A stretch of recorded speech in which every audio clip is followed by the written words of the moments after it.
Welcome to our channel. How to set up TP-Link Range Extender RE450 via WPS.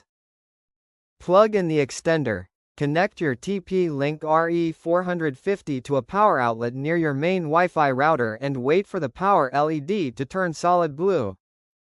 Locate the WPS button on router.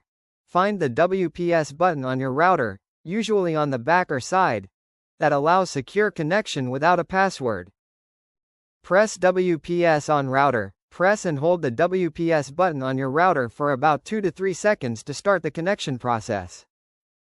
Press WPS on RE450 within 2 minutes. Press the WPS button on your TP-Link RE450. The WPS LED should start blinking. Wait for connection. After a few seconds, the RE450's signal LED will turn solid, indicating a successful link to your main router. Relocate the extender, unplug the extender and move it to a midway point between your router and weak signal area for best coverage. Check signal strength. Ensure the signal LED shows 3 blue bars for strong connection. If it's red or off, move it closer to the router. Connect your devices. Now, connect your phone, laptop, or smart TV to the extended Wi-Fi network. SSID ends with _ext.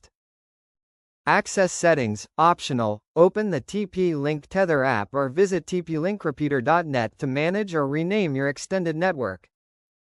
Enjoy expanded Wi-Fi coverage. Your TP-Link RE450 is now successfully set up via WPS, providing faster and wider Wi-Fi range throughout your home.